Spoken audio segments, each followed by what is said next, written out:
बिस्मिल्लाहिर्रहमानिर्रहीम। अस्सलाम वालेकुम नाज़रीन, आप प्रोग्राम दे रहे हैं इस्लाम पाकिस्तान तलाश न्यूज़ नेटवर्क पर। मैं हूं आपका मेज़बान निसार चौधरी। आज हमारे स्टूडियो में मुस्लिम लीग जम्मू कश्मीर के प्रेसिडेंट, मुमताज़ बिजनेसमैन, सियासी व समाजी शख्सियत राजा मोहम्मद आज़ाद खान साहब मौजूद हैं। अस्सलाम वालेकुम राजा साहब। वालेकुम अस्सलाम। कैसे हैं सर आप? ठीक हूँ मैं, बहुत बहुत शुक्रिया आपका। सबसे पहले तो मैं आपका शुक्रगुजार हूँ कि आप हमारे स्टूडियो में तशरीफ़ लाए। मेरा सबसे पहले जो सवाल है आपसे वो ये है कि आज़ाद कश्मीर में एक तवील अरसे के बाद जो बलदियाती इंतखाबात का इनेकाद हुआ था, उसके मतलब मैं आपसे पूछना चाहूँगा कि इनके क्या दूर असर नतीजे मरतब होंगे। बिस्मिल्लाहिर्रहमानिर्रहीम। जैसा कि आपने सवाल किया है बल्दियात के हवाले से आज़ाद जम्मू कश्मीर में, तो मैं इसमें अर्ज़ ये करना चाहता हूँ कि किसी भी सोसाइटी या किसी भी मुल्क या माशरे की बुनियादी ज़रूरियात को पूरा करने के लिए हर माशरे ने बल्दियात का सहारा लिया है। जी। ये हमारी बदकिस्मती है कि हमें यहाँ पे कोई इंसाफ है ग्रास रूट पे लोगों को नहीं मिलता। यही बस दबा के बैठते हैं। कई ब्यूरोक्रेट्स होते हैं, कई सियासतदान होते हैं, कई सियासी जमातें होती हैं, कहीं की मुश्किलात होती हैं, कई पाबंदियाँ होती हैं, कई करना नहीं चाह रहे होते हैं, कहीं वो पावर्स जो हैं, फंड्स जो हैं वो डिलीवर नहीं करना चाह रहे होते हैं। तो ऐसे हालात में बहुत अरसे के बाद आज़ाद कश्मीर, बल्कि 30 साल होने को है जी जी। कि ये अभी हुआ है, इंतखाब हुआ है और नुमाइंदगान ने अब ओथ भी ले लिया है। जी जी। मुझे उम्मीद है कि ये बुनियादी ज़रूरियात ज़िंदगी की जो चीज़ें हैं वो गवर्नमेंट जो है वो इस बल्दियात को ट्रांसफ़र करेगी और वो ज़रूर लोगों को ये सहूलतें मुहैया करेंगे। अच्छा राय साहब, गुजारिश ये है कि बल्दियात के इंतखाबात तो आज़ाद कश्मीर में हो चुके हो। मैं समझता हूँ कि इस वक्त आज़ाद कश्मीर में पाकिस्तान तहरीक इंसाफ की हुकूमत है और बैरिस्टर साहब जो है वो प्रेसिडेंट हैं और सरदार तनवीर इलियास खान साहब जो हैं वो वहाँ के वज़ीर-ए-आज़म हैं। तो आप क्या समझते हैं कि ये बल्दियात का इनेकाद जो वहाँ पे हुआ है, ये मौजूदा गवर्नमेंट का बहुत बड़ा कारनामा है? इसमें कोई शक नहीं है। जो भी टेस्ट केस किया जाता है तो वो उसको आज़ाद कश्मीर से ही स्टार्ट किया जाता है। मिसाल के तौर पे इलेक्शन हो, मिसाल के तौर पे कोई आइन में तरमीम हो, किसी को कुछ कहना हो, किसी को सज़ा जज़ा देनी हो, तो उसका टेस्ट पॉइंट जो है वो आज़ाद कश्मीर ही है। तो एन मुमकिन है कि वो अच्छा वो डिलीवर करें और एक अच्छे नताइज अख़ज़ करें, जिसकी वजह से पाकिस्तान की हुकूमत भी मजबूर हो जाए और वो भी सूबों में और मरकज़ में इसको नाफिज़ अमल करे। बिल्कुल सही है। अच्छा ये तो बताएं मुझे कि बल्दियाती इंतखाबात तो अब हो चुके हैं, नुमाइंदगान ने हलफ भी उठा लिया है, इसकी वजह क्या थी? क्यों इतने अरसे बाद, मेरा मतलब कोई 20-25 साल के बाद वहाँ पे बल्दियाती इंतखाबात का इनेकाद हुआ है, इसको डिले करने की वजह क्या थी? क्यों इन बल्दियाती इंतखाबात आज़ाद कश्मीर में जो है ना वो हुकूमतें जो हैं वो कराने से गुरेज़ा थी? बस ये कुछ हालात ऐसे होते हैं चूँकि आज़ाद कश्मीर जो है चूँकि वो मरकज़ के उसके अंडर है और इसकी मरकज़ की जो पॉलिसीज़ होती हैं वही आज़ाद कश्मीर में लागू होती हैं। छोटे मोटे अख्तियारात हैं उनके, कहीं तबादले के हैं, वो भी अगर बाहर से कोई सिफारिश हो तो वो भी उनके वो भी नहीं कर सकते। तो बाकी से सारा निज़ाम जो है वो पाकिस्तान मरकज़ का है। बल्कि मैं अक्सर ये कहा करता हूँ कि बाकी दुनिया भर के किसी मुल्क के साथ पाकिस्तान के ताल्लुकात ठीक हों या ना हों, मगर मुज़फ़्फ़राबाद और इस्लामाबाद के सफारती ताल्लुकात बहुत अच्छे हैं। हमारे आए दिन मामला तय होते रहते इस्लामाबाद में बैठकर। तो ये अच्छा है कि वो डिलीवर करेंगे, मुझे उम्मीद है। चूँकि पाकिस्तान में मुख्तलिफ़ हुकूमत है और आज़ाद कश्मीर में एक किसी और जमात की हुकूमत है, तो ऐन मुमकिन है कि वो डिलीवर करेंगे। अच्छा राय साहब, आप 1990 में बेनज़ीर भुट्टो ने आपको अपना एडवाइज़र भी मुकर्रर किया था और आप उस वक्त आपका ताल्लुक जो था पाकिस्तान पीपल पार्टी के साथ था। अब जबकि आप मुस्लिम लीग जम्मू कश्मीर के सदर हैं, तो आप क्या समझते हैं कि आज़ाद कश्मीर की इस वक्त जो सियासत है वो उसमें पाकिस्तान मुस्लिम लीग, पाकिस्तान मुस्लिम कॉन्फ्रेंस जो हैं वो नज़र नहीं आ रही हैं? जो सबसे बड़ी जमात है इस वक्त वो पाकिस्तान तहरीक इंसाफ की जो है वो सामने आई है, इसकी क्या वजूहत हैं? इसमें मैं ये अर्ज़ करना चाहूँगा, ये काफ़ी बड़ा सवाल है। मेरे कद से मेरा कद बहुत छोटा है, मगर इसमें मैं ये अर्ज़ करना चाहता हूँ कि पाकिस्तान मुस्लिम लीग और आज़ाद कश्मीर में मुस्लिम कॉन्फ्रेंस की ये दो जमातें थी। चूँकि जब भी ये कहते थे कि पाकिस्तान मुस्लिम लीग का कोई नुमाइंदा, कोई वफद, कोई हुकूमत हो, वो आज़ाद कश्मीर में मुस्लिम लीग बन जाती है जो ही दाखिल होती है। या मुस्लिम कॉन्फ्रेंस जो ही को हला क्रॉस करती है तो वो मुस्लिम लीग बन जाती है। ठीक कह रहे हैं। तो इस मुनाफिकाना पॉलिसी का ख़ात्मा इसमें मैं और मेरे साथी पेश रहे। हमने 90 में इसका आगाज़ किया था और बहुत बाद में हमने इसको तब्दील किया मुस्लिम लीग में। और मैं ये समझता हूँ कि ये बड़ी ज़्यादती है कि अगर हम किसी जमात को अगर वहाँ पे उसकी पेशराई या उसका हक़ वहाँ पे ना दें तो ये बहुत बड़ी ज़्यादती होगी। दूसरी इस सवाल के साथ ही मैं ये अर्ज़ करना चाहूँगा कि एक आज़ाद कश्मीर की खुशहाली, कश्मीर की आज़ादी पाकिस्तान की मजबूती पे मुनहसर है। पाकिस्तान अगर मजबूत होगा तो हम ये कश्मीर पॉलिसी को अपनाएंगे और कश्मीर एक जाबर बड़े मुल्क के शिकंजे से हम आवाम को आज़ाद करा सकेंगे। दूसरे लफ्ज़ों में अगर पाकिस्तान के हालात, पाकिस्तान की हुकूमतें, पाकिस्तान की पॉलिसी नरम गोशा रखेगी और वो ये देखेगी कि भाई हम बड़ी ताकतों के को नाराज़ नहीं कर सकते। मिसाल के तौर पे अमेरिका है या रशिया है, चाइना है, इंडिया है, ये तो बड़े बड़े मुल्क हैं, पावरफुल मुल्क हैं। मगर दूसरे लफ्ज़ों में ये वो नहीं समझ रहे हैं कि एशिया में 4 अरब के लगभग लोग हैं और 4 बड़ी एटमी कुव्वतें हैं। इनका फैसला पूरी दुनिया पे लागू हो सकता है।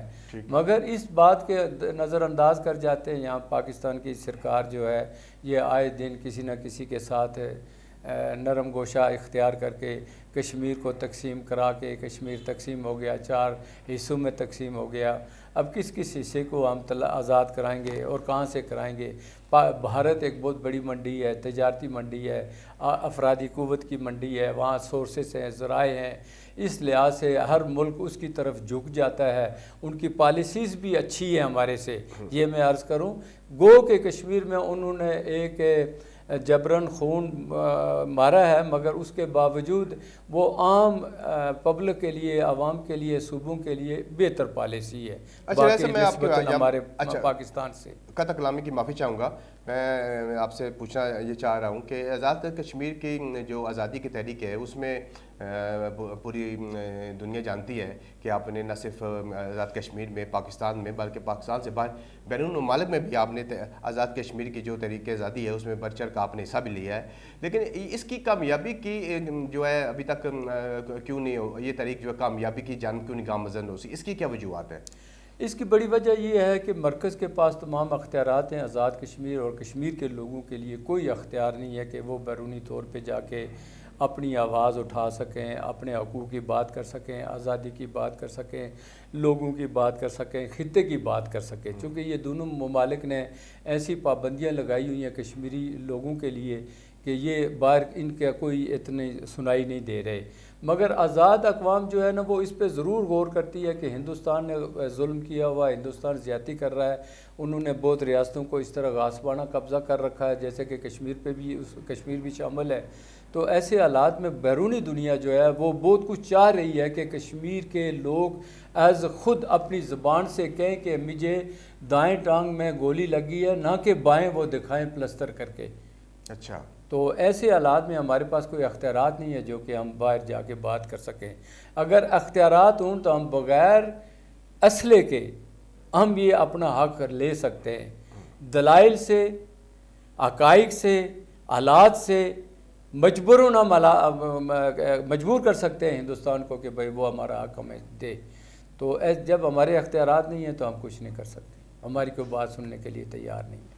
अच्छा राय साहब, गुजारिश है कि जैसे कि आपने फरमाया कि भारत का जो गासबाना कब्ज़ा है ये दिन ब दिन बढ़ता जा रहा है और दुनिया जो है वो इस पर आवाज़ नहीं उठा रही। हालांकि आपके सामने आपको अच्छी तरह पता है कि इस पर तरीक़े आज़ादी के लिए जो तरीक़े हैं वो हमारी बड़ी ज़ोर पकड़ रही हैं। और इस वक्त आज़ाद कश्मीर में जब मकबूजा कश्मीर में जो लोग हैं वो इसकी आज़ादी की तहरीक के लिए अपनी जानों का नजराना भी पेश कर रहे हैं।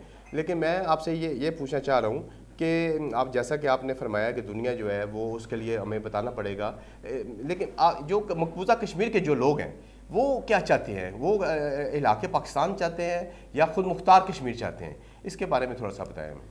देखें, उस वक्त तक किसी का माइंड या किसी का फ़ैसला हम नहीं ले सकते जब तक कि उनको दलाइल से हम बता ना सकें, हक़ाइक़ से बता ना सकें कि ये अगर हम मिलेंगे तो ऐसे रहेंगे, अगर हम इंडिपेंडेंट रहेंगे तो ऐसे रहेंगे, जब तक हम किसी को कोई बता ना सके, हमारे पास कोई चीज़ ना हो, उस वक्त तक कुछ नहीं कह सकते।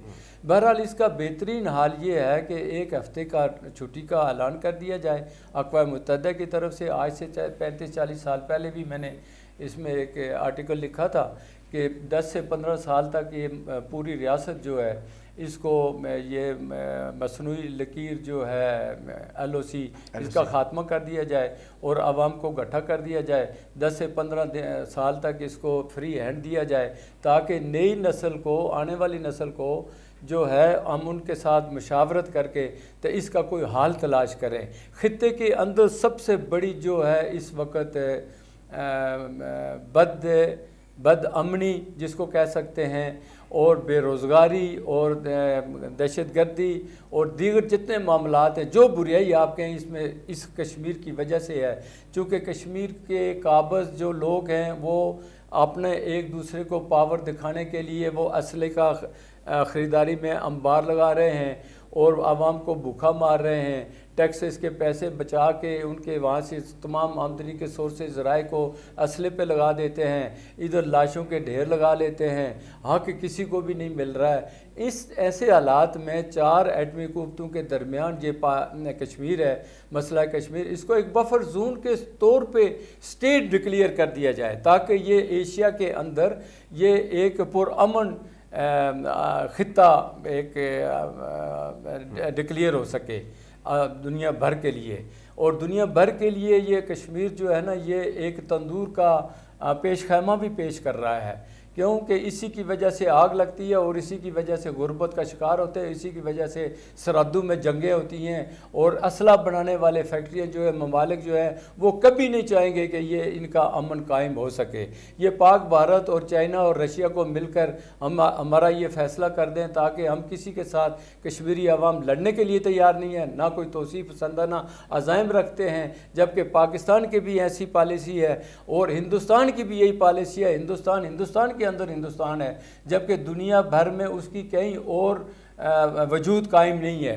मुसलमानों रियासतों का तो पूरी दुनिया में वजूद कायम है और ये कश्मीर जो है ये 95 या 90% मुसलमानों अफराद पर मुश्तमिल है, इसलिए इसके हकूक़ दिए जाएँ। चूँकि अब 22वीं सदी आने वाली है, 21वीं जारी है, तो हम ये चाह रहे हैं कि हम ये इंसान भी आज़ादी का सांस ले सके जैसे दुनिया भर के आज़ाद ममालिक घूम फिर रहे। माशाल्लाह आपने बड़ी तफसील के साथ तहरीक आज़ादी कश्मीर से मतलब जो है ना वो राय साहब अपना मौक़िफ़ पेश किया है। अच्छा राय साहब ये बताएं कि इस वक्त आज़ाद कश्मीर में पाकिस्तान तहरीक इंसाफ की हुकूमत है और तनवीर इलियास साहब जो हैं इसके वज़ीर-ए-आज़म हैं, आप क्या समझते हैं कि मौजूदा जो इस वक्त हुकूमत है आज़ाद कश्मीर में उसका तहरीक आज़ादी कश्मीर में कोई अहम किरदार अदा किया है? मैं बड़े अर्ज़ करना चाहूँगा कि मैं इतनी बात नहीं कर सकता, मगर एक बात मैं अर्ज़ करूँ कि 2000 में मेरी इमरान ख़ान के घर ज़मान पार्क में 2.5 घंटे की मुलाकात थी। अच्छा। और 2.5 घंटे की मुलाकात के बाद हम 3 अफराद थे, कर्नल मुजाहिद, मैं और इमरान ख़ान साहब। तो उठते हुए मैंने 2.5 घंटे के बाद इमरान ख़ान साहब को कहा था कि आपको अभी 10 से 15 साल बर्र सग़ीर की सियासत समझने के लिए वक्त चाहिए होगा, ये मैं उनको कहकर उठा था। तो कहने का मतलब यह है कि इमरान ख़ान के अंदर कुछ खूबियां हैं, उन खूबियों को अगर उठाया जाता तो हम बहुत कुछ हासिल कर सकते थे, मगर मफाद परस्त टोले ने उसको ऐसा उलझा के रख दिया है कि वो हर आदमी का दुश्मन बन गया है। हर आदमी को वो पत्थर मार रहा है, वो लोग उसको पत्थर मार रहे हैं, दूसरी जमातें मार रही हैं।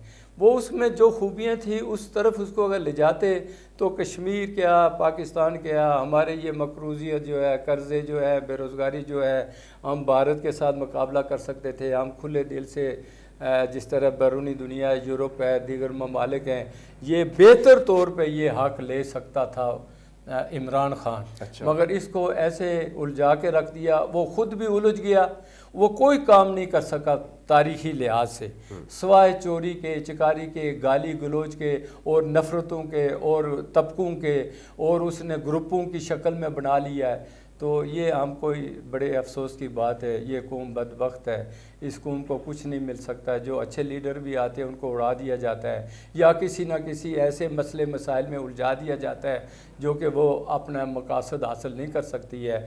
मैं ये समझता हूँ कि आज़ाद कश्मीर में इस वक्त जो कि मरकज़ में दूसरी हुकूमत है, आज़ाद कश्मीर में दूसरी जमात की हुकूमत है, उनको वो फ़ंड्स जो रिलीज़ किए जाते हैं वो रोक दिए जाते हैं, उनको तंग किया जाता है, दूसरों को तंग किया जाता है। आज़ादाना माहौल हमें आज तक 75 साल में ना पाकिस्तानी अवाम को मिला है, ना कश्मीरी अवाम को मिला है, ना तहरीक आज़ादी कश्मीर के लिए पाकिस्तानी मरकज़ी कोई किरदार अदा कर सका है। तो ऐसे हालात में उम्मीद है कि बेहतर वक्त गुजरेगा।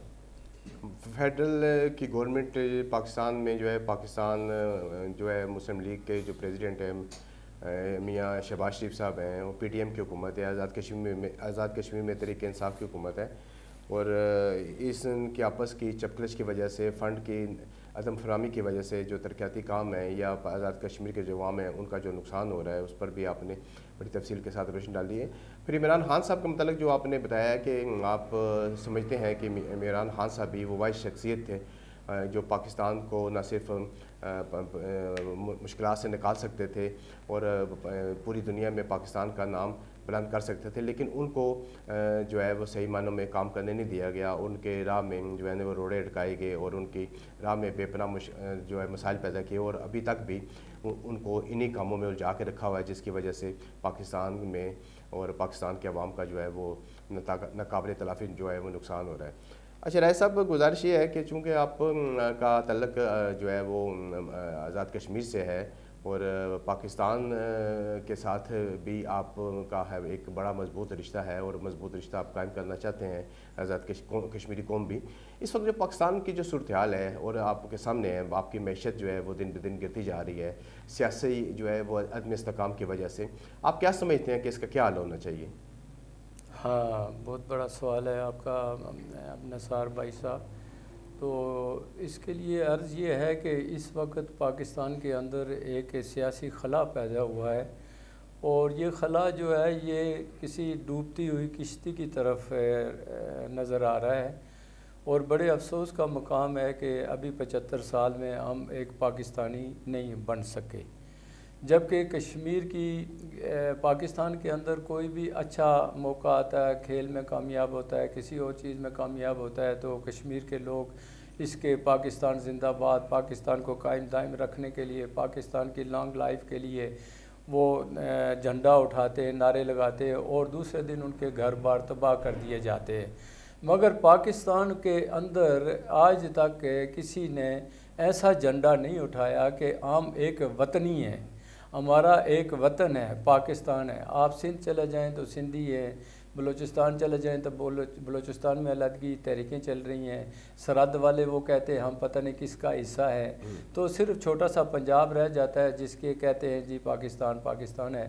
तो अफसोस का मुकाम ये है कि एक ग्रुप ऐसा होना चाहिए कि जो पूरी कौमियत का झंडा लहराए, होना तो चाहिए। मुझे ये तो झंडा तो पाकिस्तान का ही झंडा है, मगर उसके शेल्टर के नीचे एक आवाज़ उठाए और भाईबंदी कायम करे, ताकि हम इस खित्ते में रहते हुए, जनूबी एशिया के अंदर रहते हुए अपने आप को एक मजबूत कौम की हैसियत से बावर करवा सकें, मुकाबले की पोजीशन में ला सकें।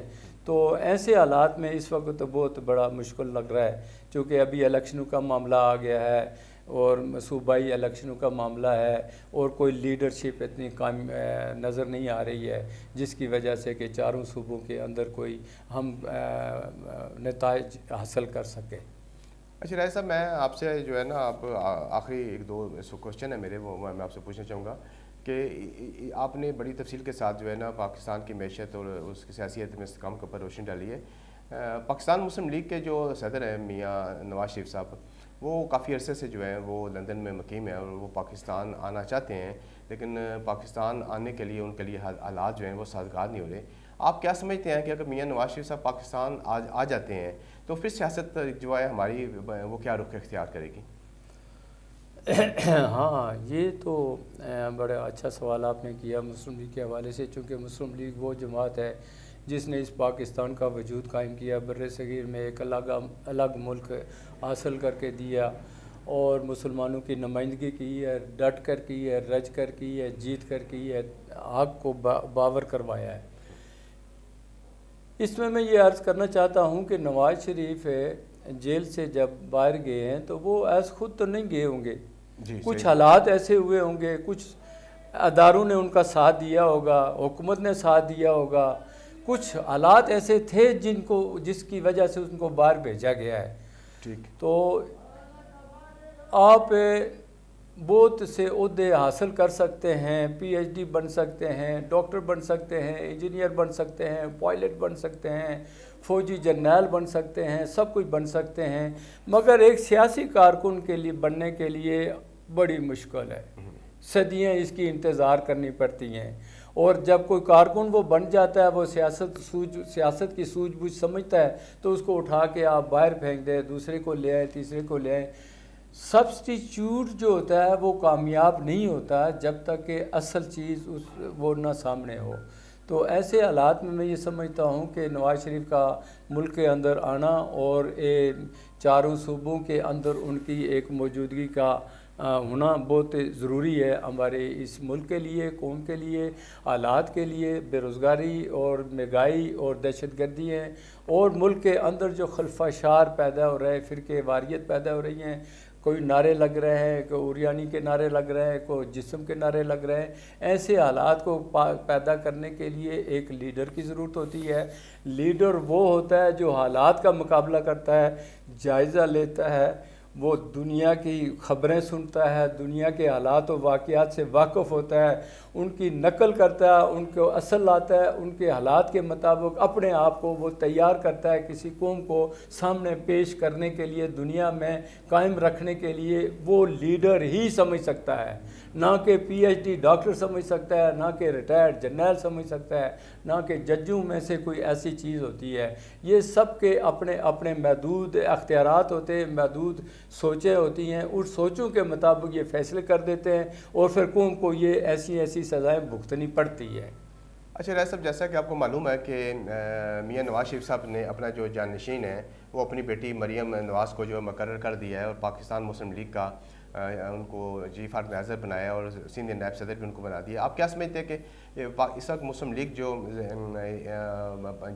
जमात है वो काफ़ी उसकी जो फिजराई है वो अवाम में दिन ब दिन जो है ना वो कम होती जा रही है, तो मरियम नवाज़ पाकिस्तान मुस्लिम लीग को अब जो बहरान उनकी जमात के अंदर पाया जाता है उससे बाहर निकाल सकेंगी? मेरा ख़्याल है कि स्वाय पीटीआई के बाकी जो पाकिस्तान का वोटर है वो बाशऊर है और वो अपने हालात और वाक़यात का वाक़फ़ है और मुल्क की बका के लिए, कौम की तरक्की के लिए, मुल्क को मुश्किलात से निकालने के लिए, माशरे को बेहतर लाने के लिए, तालीम, रोज़गार और दीगर अमन और सलामती के लिए बेहतर वोटर सोच रखता है। तो ऐसे हालात में चूँकि औलाद ही किसी न किसी चीज़ की वारिस होती है और कोई गर्म जगह पे खड़ा नहीं हो सकता है, तो मैं ये समझता हूँ कि वो कोशिश कर रही है और हालात उसका साथ देंगे। हालात उसका साथ ना दें, हालात वाक़यात का साथ दें, मुश्किलात का साथ दें, उसके हाल की तरफ निकले, रास्ता तलाश करें। तो मेरा ख़्याल है मुस्लिम लीग बेहतर रहेगी। मुस्लिम लीग और पीपल्स पार्टी और जमात इस्लामी, ये तीन ही जमातें हैं जो इनका वजूद पहले दिन से आज तक कायम है और बाकी जमातें आती रहती हैं, टूटती रहती हैं, चलती रहती हैं, ज़म होती रहती हैं, बस ऐसे ही होता है। तो ये तीन जमातें ऐसी हैं पाकिस्तान के अंदर कि इनका वजूद का होना बहुत ज़रूरी है। मैं समझता हूँ कि मरियम नवाज़ जो मोहतरमा मरियम नवाज़ जो है साहिबा, वो कोशिश कर रही हैं कि अपने मुल्क की आवाम की बेहतरी के लिए। जी नाज़रीन, जैसा कि आपने रजा मोहम्मद आज़ाद ख़ान साहब के ख्यालात सुने और उन्होंने जिस तफसील के साथ आज़ाद कश्मीर की सियासत के ऊपर बात की, पाकिस्तानी सियासत के ऊपर बात की, तहरीक आज़ादी पर बात की और हम समझते हैं कि रजा मोहम्मद आज़ाद खान साहब के जो ख्यालात हैं हमारे लिए अफ़कार की हैसियत रखते हैं। इसके साथ ही नाज़रीन मेरे प्रोग्राम का वक्त ख़त्म होता है। मैं आपसे इजाज़त चाहूँगा। अल्लाह हाफ़िज़।